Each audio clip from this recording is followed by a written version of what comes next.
خطبہ مسنونہ کے بعد میں نے آپ حضرات کے سامنے سورہ آل عمران کی ایک آیت کریمہ تلاوت کی، جس آیت کریمہ میں اللہ رب العالمین نے اپنے آخری نبی جناب محمد الرسول اللہ صلی اللہ علیہ وسلم کی قیادت، آپ کی رہبری اور آپ کی رہنمائی کی نمایاں صفات کا تذکرہ کیا۔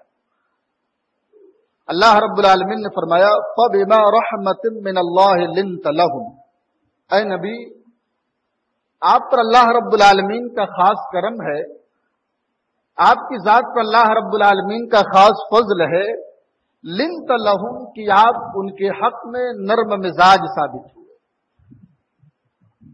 آپ کے مزاج میں اللہ رب العالمین نے نرمی رکھ دی ہے، آپ نرم طبیعت کے ہیں، آپ ملائم طبیعت کے ہیں، آپ نرم لہجے کے ہیں، آپ نرم مزاج کے ہیں، یہ اللہ رب العالمین کا خاص کرم ہے آپ کے اوپر۔ لو کنت فظا، اگر آپ بد زبان ہوتے، غلیظ القلب، اور اگر آپ سخت دل ہوتے، بد مزاج ہوتے، بری طبیعت کے مالک ہوتے، درست لہجے کے آپ ہوتے، تو لنفضوا من حولک، یہ صحابہ، یہ آپ کے ساتھی صبح و شام جو آپ سے چمٹے رہتے ہیں، آپ کے پاس لگے رہتے ہیں، آپ کی خدمت میں رہتے ہیں، لنفضوا من حولک، تو یہ آپ سے چھٹ جاتے، آپ سے دور ہو جاتے، آپ سے الگ ہو جاتے۔ فاعف عنہم، آپ انہیں معاف کریں، واستغفر لہم، ان کے لیے اللہ رب العالمین سے بخشش طلب کریں، اللہ تعالیٰ سے معافی مانگے ان کے لیے۔ وشاورہم فی الامر، اور اے نبی جب بھی کوئی معاملہ درپیش ہو تو آپ اپنے صحابہ سے، اپنے ساتھیوں سے مشورہ طلب کریں۔ مشورے کے بعد فَإِذَا عَزَمْتَ، جب آپ کسی منصوبے پر کام کرنا چاہیں، کوئی پلاننگ آپ کی منتخب ہو جائے، کوئی کام کرنا چاہیں، آپ کا پختہ ارادہ ہو جائے، فَتَوَكَّلْ عَلَى اللَّهِ، اللہ رب العالمین کی ذات پر بھروسہ کریں۔ کیوں؟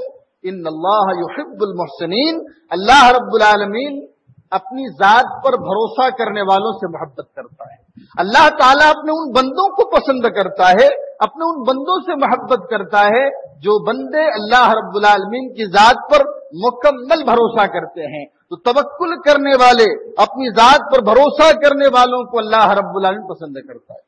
آپ اس آیت کریمہ میں غور کیجئے، اللہ رب العالمین نے نبی کریم صلی اللہ علیہ وسلم کی نمایاں صفات بیان کی، بلکہ آپ کامیاب لیڈر، کامیاب قائد کس لیے تھے، آپ کامیاب رہبر کیوں بنے؟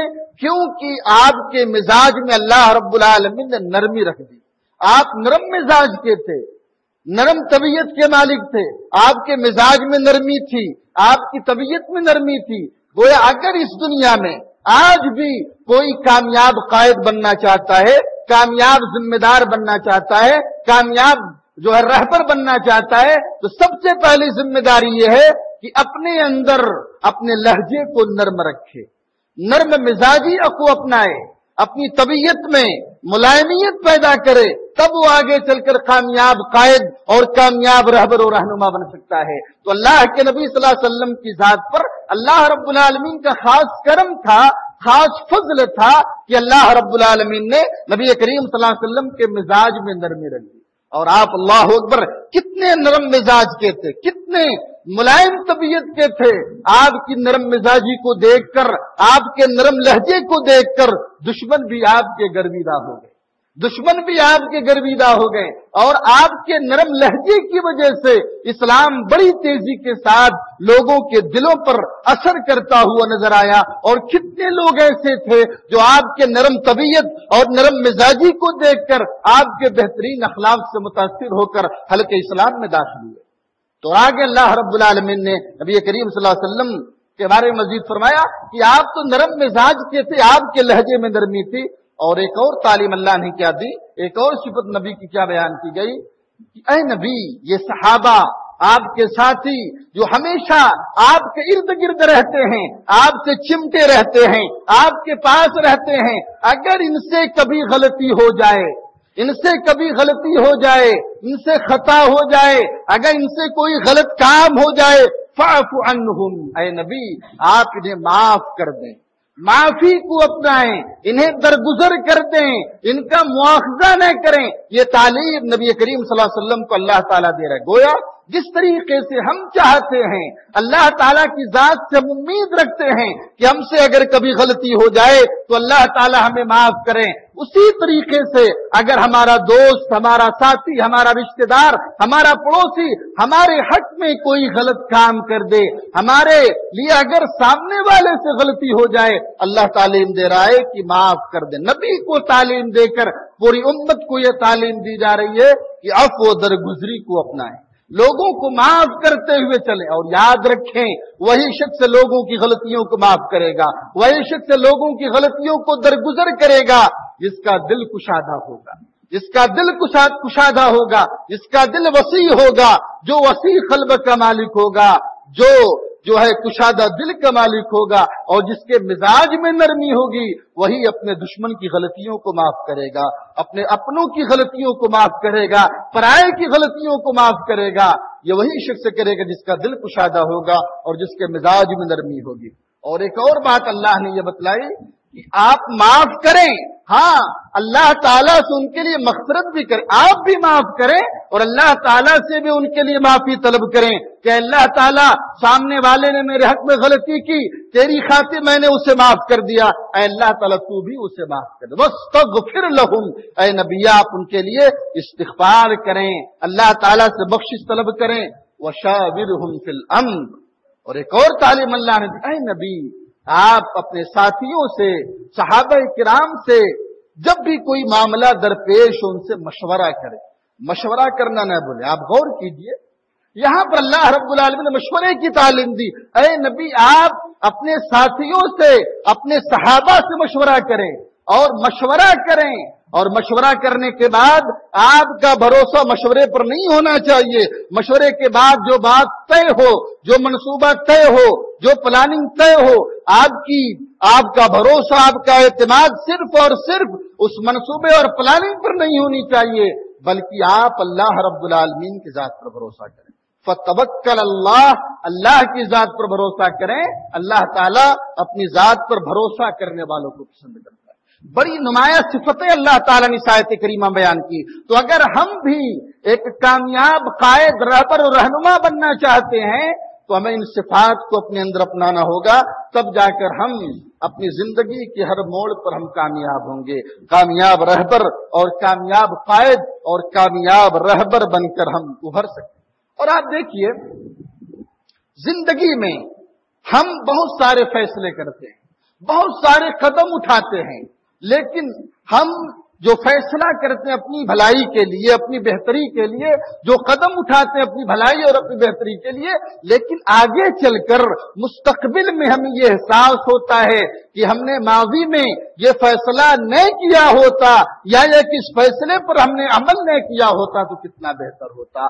ہم نے کامیابی حاصل کرنے کے لیے، آگے بڑھنے کے لیے، ترقی پانے کے لیے ہم نے ماضی میں جو قدم اٹھایا، ہم نے وہ قدم نہ اٹھایا ہوتا تو کتنا اچھا ہوتا. یعنی مستقبل میں چل کر آدمی سوچتا ہے، اگر اس سے نقصان ہوتا ہے، اگر وہ ناکام ہوتا ہے، نامراد ہوتا ہے، تو ماضی میں کیے گئے فیصلے پر وہ شرمندہ ہوتا ہے، ماضی میں کیے گئے فیصلے پر، ماضی میں اٹھائے گئے قدم پر وہ نادم ہوتا ہے. لیکن شریعت ہمیں یہ تعلیم دیتی ہے، اگر تم اپنے مستقبل کو، اپنے فیوچر کو اگر تم محفوظ کرنا چاہتے ہو، اگر تم مستقبل کے حوالے سے یا مستقبل میں آنے والے خطرات سے اپنے آپ کو بچانا چاہتے ہو، تو شریعت نے کتاب و سنت میں ہماری رہنمائی کی.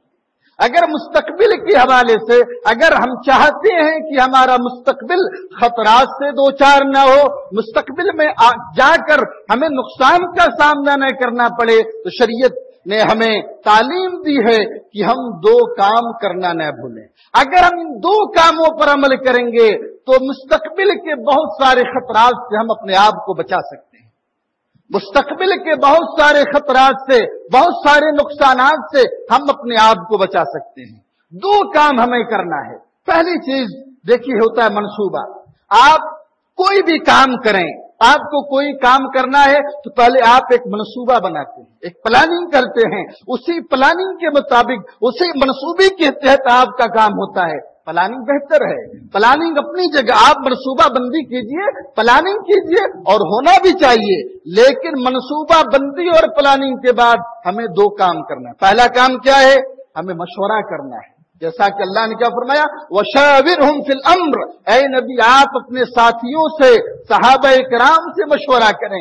آپ غور کیجئے کہ نبی جن پر صبح و شام آسمان سے وحی آتی تھی, آسمان سے صبح و شام وحی آتی تھی, حضرت جبرائیل علیہ السلام اللہ رب العالمین کا پیغام لے کر آتے تھے, لیکن پھر بھی اللہ رب العالمین نے اپنے نبی کو حکم دیا, وَشَاوِرْهُمْ فِي الْأَمْرِ, اے نبی آپ اپنے ساتھیوں سے, اپنے صحابہ سے مشورہ کرنا نہ بھولے. ہمیں کوئی کام کرنی ہے, اس فیلڈ میں جو ماہر ہے, جو تجربہ کار ہے, سمجھدار ہے, ہمارے حق میں خیر خواہ ہے, ہم اپنے خیر خواہ اور ہمدرد سے, جو ہمارا ہمدرد ہے, ہم اس سے مشورہ کریں, اس سے مشورہ کریں. اگر ہمارا کام مشورے کے مطابق ہوگا, مشورے کے مطابق ہوگا, تو آگے چل کر ہمیں ندامت کا منہ نہیں دیکھنا پڑے. کیوں؟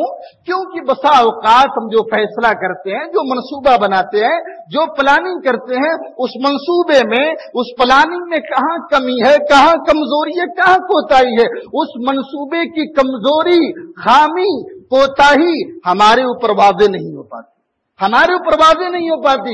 لیکن اگر ہم اپنی پلاننگ کو, اپنے منصوبے کو ہم اپنے خیر خواہ سے شیئر کرتے ہیں, ہمارا جو ہمدرد ہے, جو سمجھدار ہے, جو تجربہ کار ہے, ہمارا جو بھلا چاہنے والا ہے, اگر اس کے سامنے ہم اپنا پورا منصوبہ رکھتے ہیں, پوری پلاننگ رکھتے ہیں کہ ہم یہ کام کرنے والے ہیں, تو اگر اس کے اندر کوئی غلطی ہوتی ہے, کوئی کمزوری ہوتی ہے, کوئی کوتاہی ہوتی ہے, اس کی نشاندہی کرتا ہے, اس کی نشاندہی کرتا ہے. اور جب ہم اس کمزوری کو دور کر لیتے ہیں, تو آگے چل کر جو پریشانی آنے والی ہے, جو ندامت آنے والی, جو نقصان ہونے والا ہے, اس نقصان سے ہم بچ جائیں. اسی لیے اللہ نے کیا فرمایا, وَشَاوِرْهُمْ فِي الْأَمْرِ, اے نبی آپ مشورہ کیجیے. اسی طریقے سے قرآن میں اللہ رب العالمین نے ایک پوری سورہ نازل کی, سورۃ الشورى. سورۃ الشورى, مشورہ, مشورے کی اہمیت آپ دیکھیے کہ اللہ نے سورۃ الشورى نازل کی, اور اس میں اللہ نے یہ فرمایا, وَشُورَى بَيْنَهُمْ, یہ مسلمانوں کے جو معاملات ہوتے آپسی مشورے سے طے ہوتے, آپسی مشورے سے طے ہوتے ہیں. اور اللہ کے نبی صلی اللہ علیہ وسلم نے انہیں بھی تاکیدی حکم دیا, جو مشورہ دیتے ہیں, المستشار مؤتمن, المستشار مؤتمن. ہاں اگر آپ سے مشورہ طلب کیا جاتا ہے, پوری امانت داری کے ساتھ مشورہ دیں, دیانت داری کے ساتھ مشورہ دیں, اور مشورہ دینے میں آپ خیانت نہ کریں, حسد سے کام نہ لیں, کیونکہ مشورہ دینے والا امانت دار ہوتا ہے. اور ہاں ایسے شخص سے مشورہ کریں, ایسے افراد سے مشورہ کریں جو ہمارا خیر خواہ ہے, جو ہمارا بھلا چاہنے والا ہے, جس پر ہمیں پورا اعتماد ہے, اس فیلڈ کا ماہر ہے, اس فیلڈ کا تجربے کار ہے. ورنہ اگر ہم نے ایرے غیرے سے مشورہ کر لیا, جس پر جو ہے اعتماد نہیں, بھروسہ نہیں, تو ہمارا مشورہ تو دوسروں تک پہنچ گیا. شاعر نے کہا ہے نا کہ راز پہنچے ہمارے غیروں تک, راز پہنچے ہمارے غیروں تک, مشورہ کر لیا تھا اپنوں سے. یعنی ایسے شخص سے مشورہ کریں جو امانت دار ہے, دیانت دار ہے. اور اگر کوئی ہم سے مشورہ کرتا ہے, پوری امانت کے ساتھ, صداقت کے ساتھ, دیانت کے ساتھ ہم اپنے بھائی کی, سامنے والے کی ہم رہنمائی کریں. یہ پہلی تعلیم شریعت نے دی کہ مشورہ کریں, کوئی بھی کام کرنا ہے تو مشورہ کریں. اور دوسری تعلیم کیا دی, استخارہ. اسی پر مجھے گفتگو کرنی ہے. دوسری تعلیم شریعت نے دی, استخارہ کریں. مشورہ مخلوق سے ہوتا ہے, مشورہ مخلوق سے ہوتا ہے, اور استخارہ خالق سے ہوتا ہے. استخارہ خالق یعنی اللہ رب العالمین سے ہوتا ہے. استخارہ کا مطلب کیا ہوتا ہے؟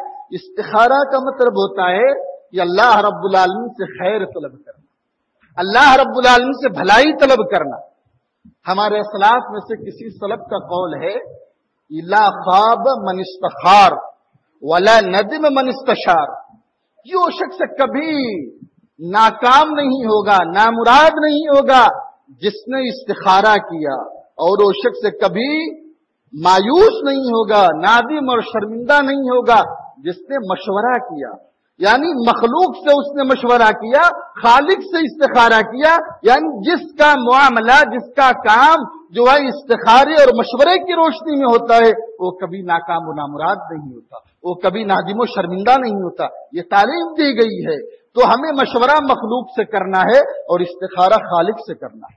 اور آپ دیکھیے استخارہ کا معنی جیسا کہ میں نے بتلایا کہ بھلائی طلب کرنا، بہتری مانگنا اللہ رب العالمین سے، خیر مانگنا اللہ رب العالمین سے۔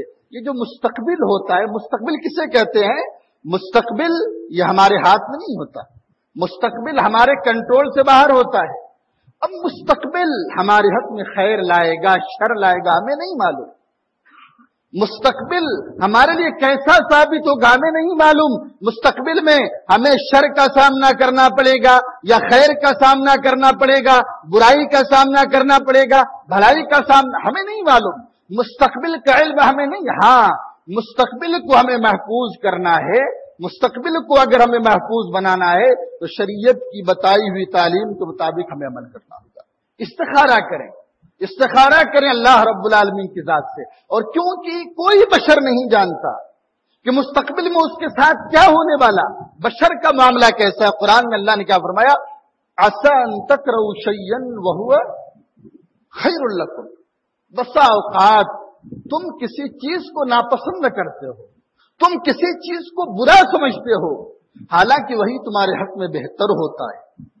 وعسى ان تحبوا شيئا وهو شر لكم، اور زندگی میں بسا اوقات تم کسی چیز کو اپنے لیے بہتر سمجھتے ہو، کسی چیز کو پسند کرتے ہو، حالانکہ وہ تمہارے حق میں بری ہوتی ہے، بری ثابت ہوتی ہے۔ انسان کو نہیں معلوم، انسان کا معاملہ بشر کا معاملہ بالکل برعکس ہے۔ بسا اوقات انسان کسی کو بہتر سمجھتا ہے، اس کے حق میں برا ثابت ہوتی ہے، بسا اوقات انسان کسی کو برا سمجھتا ہے، وہی اس کے حق میں بہتر ثابت ہوتا ہے۔ تو یہاں پر ہمیں استخارہ کرنا چاہیے۔ شریعت نے استخارہ کرنے کی تعلیم دی۔ حضرت جابر بن عبداللہ رضی اللہ تعالی عنہ بیان فرماتے ہیں کہ کان رسول اللہ صلی اللہ علیہ وسلم یعلمنا الاستخارہ کالسورۃ من القرآن۔ اللہ کے نبی صلی اللہ علیہ وسلم ہمیں استخارہ ویسے ہی سکھاتے تھے جیسے نبی کریم صلی اللہ علیہ وسلم ہمیں قرآن مجید کی صورتیں سکھاتے تھے۔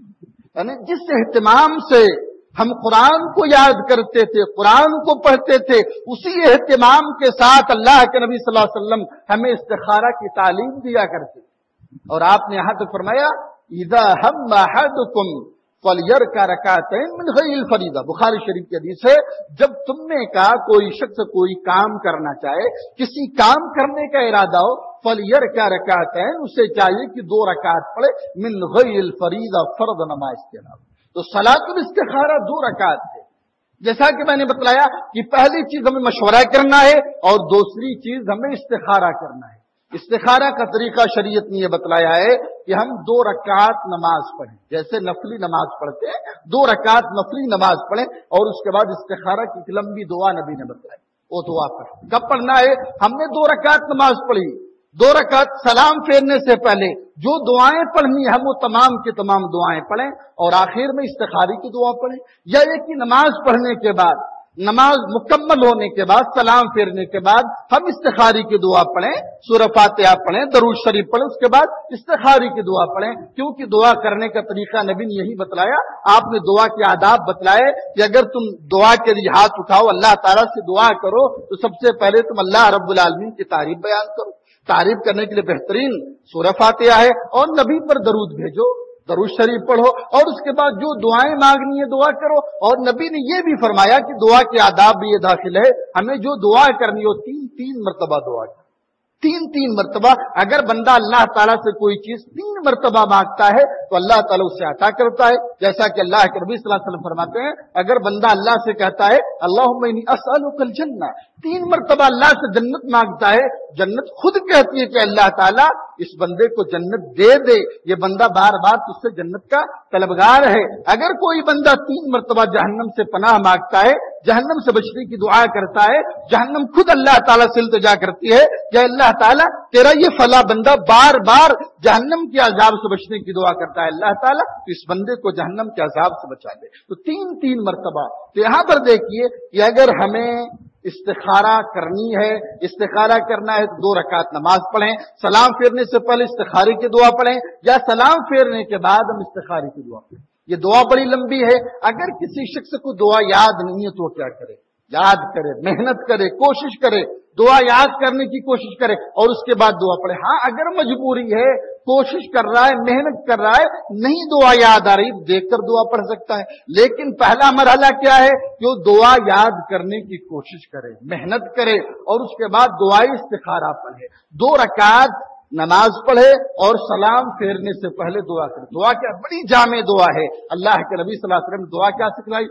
اللہم انی استخیرک بعلمی واستقدرک بقدرتک، اے اللہ تعالی میں تجھ سے سوال کرتا ہوں، اللہم انی استقدرک بعلمک، اے اللہ تعالی میں تیرے علم کے مطابق میں تجھ سے طاقت طلب کرتا ہوں، میں تجھ سے جو ہے طاقت کا سوال کرتا ہوں تیرے علم کے مطابق، اور تو مجھے طاقت اور قوت دے کہ میں جو کام کرنے والا ہوں اس کام کو میں بڑی آسانی کے ساتھ کر سکوں۔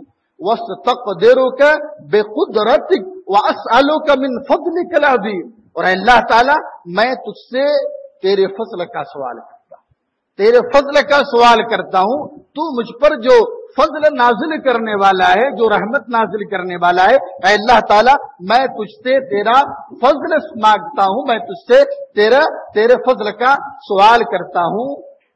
اللہم ان کنت تعلم، اللہم ان کنت تعلم ان هذا الامر خیر لی فی دینی، اے اللہ تعالی اگر یہ معاملہ میرے حق میں دین کے اعتبار سے، دنیا فی دینی و معاشی و عاقبت امری، اے اللہ تعالی اگر یہ معاملہ دین کے اعتبار سے، دنیا کے اعتبار سے، انجام کے اعتبار سے اگر میرے لیے بہتر ہے، فقدرہ لی، وہ کام میرے لیے مقدر کر۔ کتنی جامع دعا ہے کہ ہمیں جو کام کرنا ہے، ہمیں جو کام کرو اس کام کے لیے دعا کی، اللہ تعالیٰ اگر یہ کام میرے حق میں بہتر ہے دین کے اعتبار سے، دنیا کے اعتبار سے اور اخروی انجام کے اعتبار سے، فقدرہ لی، تو اس کام کو میرے لیے مقدر کر دے، وہ کام میرے لیے میرے حق میں مقدر کر دے۔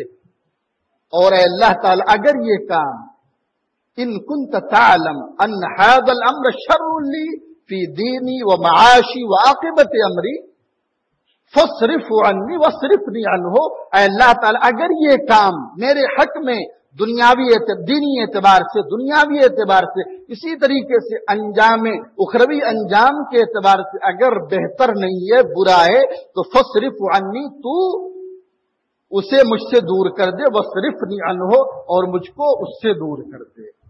وقدر لی الخیر، اور اللہ تعالیٰ میرے لیے بھلائی مقدر کر دے، ثم کان رضینی بہ، پھر تو اس کام سے راضی ہو جا۔ یہاں پر اس دعا میں نبی کریم صلی اللہ علیہ وسلم نے کیا فرمایا؟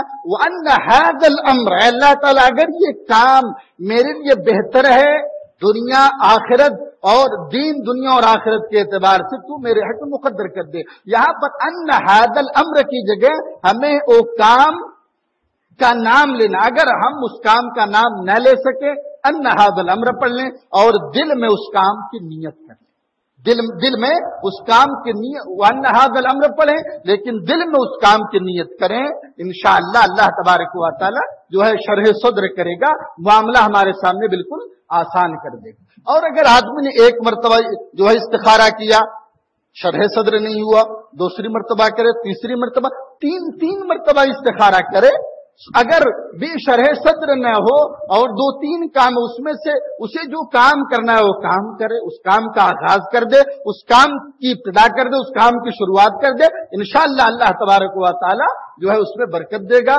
اللہ تعالیٰ اس میں خیر کے پہلو کو لائے گا۔ یعنی استخارہ کا مطلب کیا ہوتا ہے کہ کسی کام میں اللہ تعالیٰ سے بھلائی طلب کرنا، کسی کام میں اللہ رب العالمین بھلائی طلب کرنا۔ اب سوال یہ ہوتا ہے کہ استخارہ کہاں پر کیا جائے، استخارہ کن کاموں میں ہوتا ہے؟ پہلی چیز تو اگر جو کام ناجائز ہے، حرام کام ہے، تو حرام اور ناجائز کام میں استخارہ نہیں ہو سکتا۔ اسی طریقے سے واجب ہے، فرض ہے،